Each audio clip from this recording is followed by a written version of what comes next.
The Lenovo Legion Go has everything it takes to be the most immersive handheld gaming PC.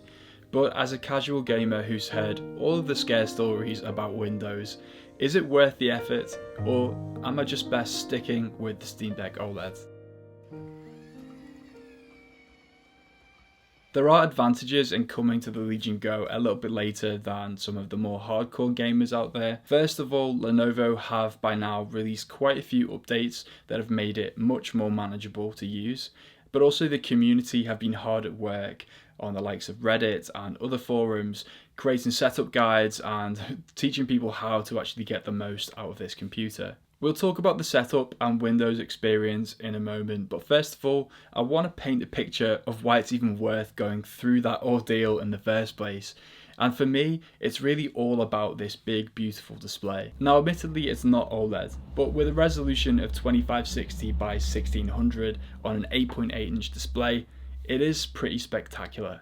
Even if you don't find yourself utilising that full 144Hz refresh rate, it's hard to argue that this isn't the most immersive display out there. You don't have to hold the Legion Go right up to your face for it to take up a good portion of your field of view, and that just means that walking around the worlds of No Man's Sky or getting yourself really sucked into a first-person shooter, it's going to be an amazing effect, and it's almost like sitting at a desktop having a big monitor in front of you. I certainly have not been disappointed in terms of the visuals. Everything looks really saturated and beautifully vivid, and honestly, I could stare at this display all day. If you're worried that you're not going to be able to run a game like No Man's Sky on decent enough settings, the cool thing about the Legion Go is that you can actually run the game at half resolution, so 120 by 800, and then use integer scaling to essentially duplicate the pixels to the full size of the Legion Go. And that creates this incredibly crisp, vivid picture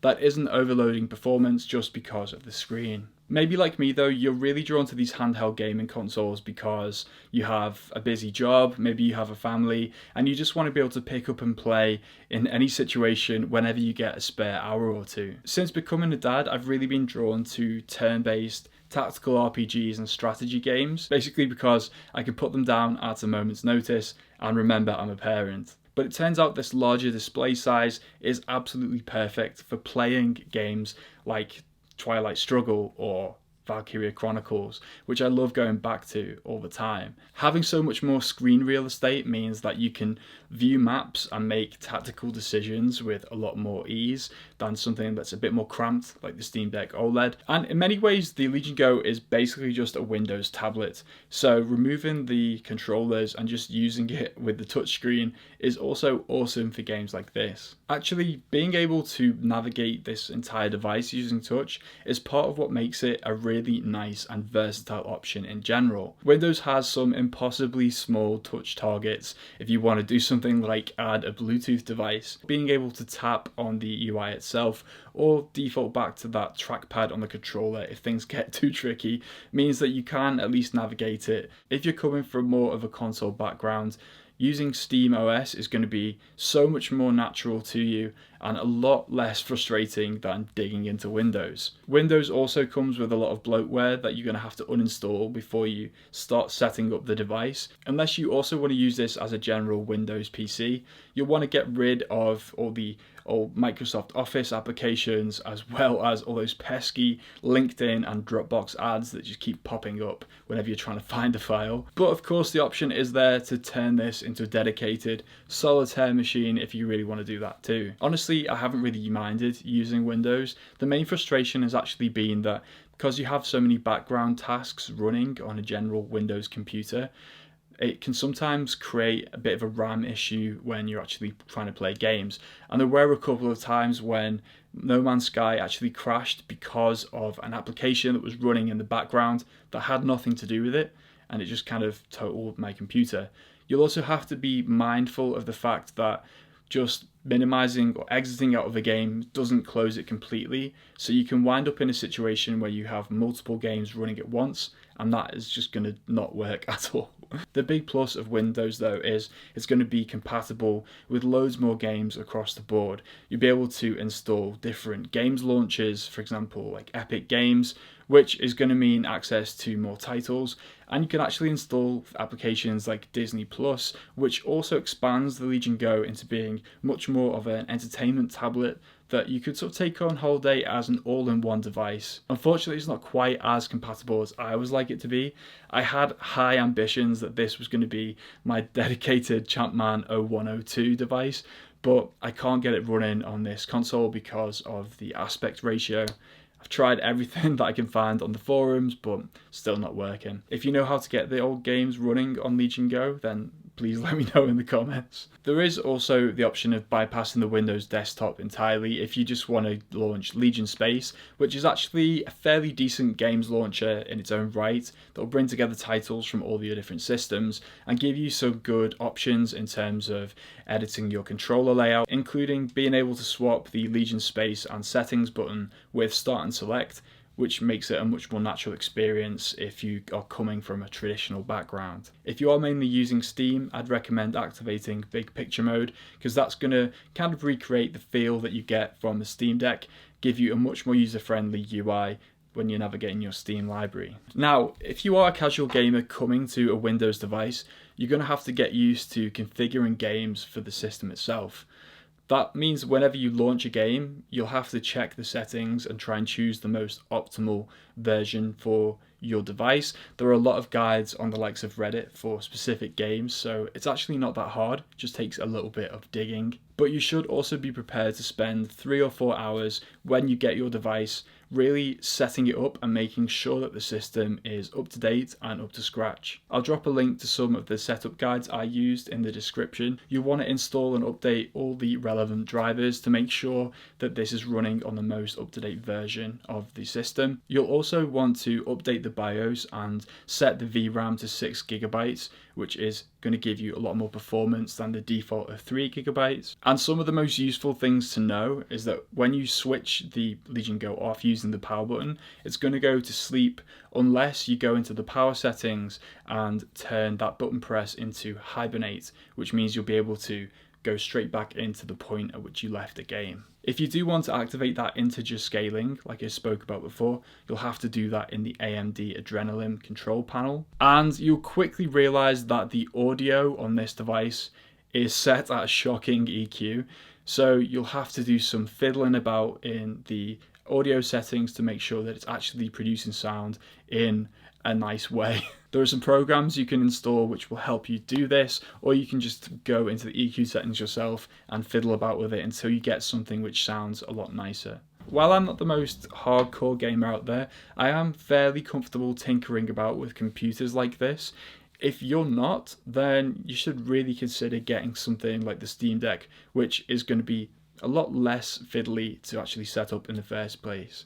At the same time, I have found it really worthwhile to actually dig into some of these settings, learn a bit more about how video games work and how computers run.